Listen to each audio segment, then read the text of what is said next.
Hi అండి. నా first voice over video చూసి మా అబ్బాయి ఏంటమ్మా జ్వరం వచ్చిందని అలాగా స్లోగా మాట్లాడామన్నాడు. అందుకే ఈరోజు కొంచెం గట్టిగా డిసైడ్ అయ్యాను గట్టిగా మాట్లాడాలని. మీరు కూడా సజెస్ట్ చేయొచ్చు కదా, ఎలా చేయాలో కామెంట్లో చెప్పండి. హాఫ్ డే పని ఈ వీడియోలో చూపించినట్టుగా 4 నిమిషాల్లో అయిపోతే ఎంత బాగుండో, ఒక మ్యాజిక్ లాగా. జరగని వాటి గురించి మాట్లాడుకోవడం అనవసరం, కానీ నేనెవరో మీకు తెలియదు కదా. నా పేరు మోనిక. నా ఛానల్ పేరు వచ్చేసి మోనిక మిర్యాల. సబ్స్క్రైబ్ చేసుకున్నారా? మరి నా మార్నింగ్ ప్రశాంతంగా స్టార్ట్ అవ్వాలని పనులన్నీ మ్యాక్సిమం నైట్ టైం కంప్లీట్ చేసుకుంటాను.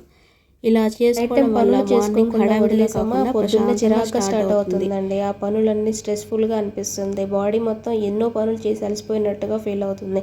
అందుకని నేను మ్యాక్సిమం మార్నింగ్ ప్రశాంతంగా స్టార్ట్ అవ్వడానికి నైట్ టైమే వర్క్లన్నీ కంప్లీట్ చేసుకుంటాను. అది కూడా పిల్లలు లెగ ముందుకే.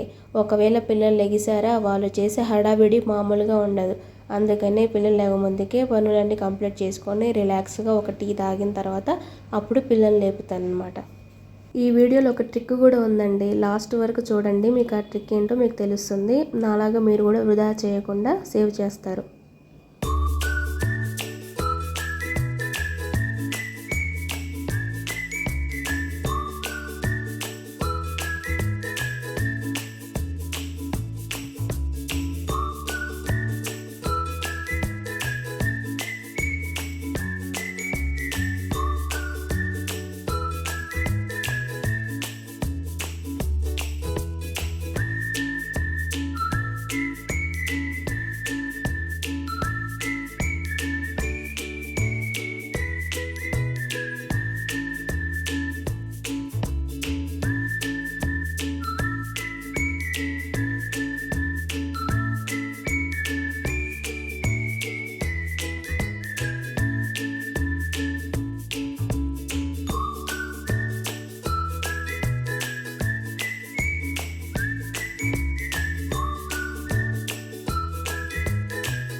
పిల్లలకి ఇడ్లీ అంటే అస్సలు ఇష్టం ఉండేది కాదు.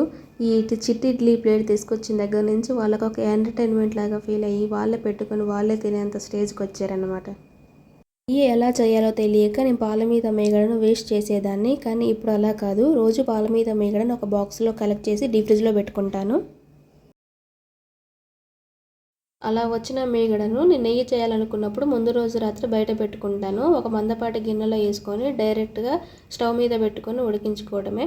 టైం పడుతుందండి, 15-20 నిమిషాలు 30 నిమిషాలు కూడా పడుతుంది. స్లో సిమ్లో పెట్టుకొని అలా వేగుతూ ఉన్నప్పుడు బాగా నల్లగా అయిపోయినప్పుడు కొంచెం కరివేపాకు వేయండి. కరివేపాకు వేయడం వల్ల మంచి స్మెల్ వస్తుంది. నెయ్యి నెల మొత్తం తాజాగా ఉంటుంది.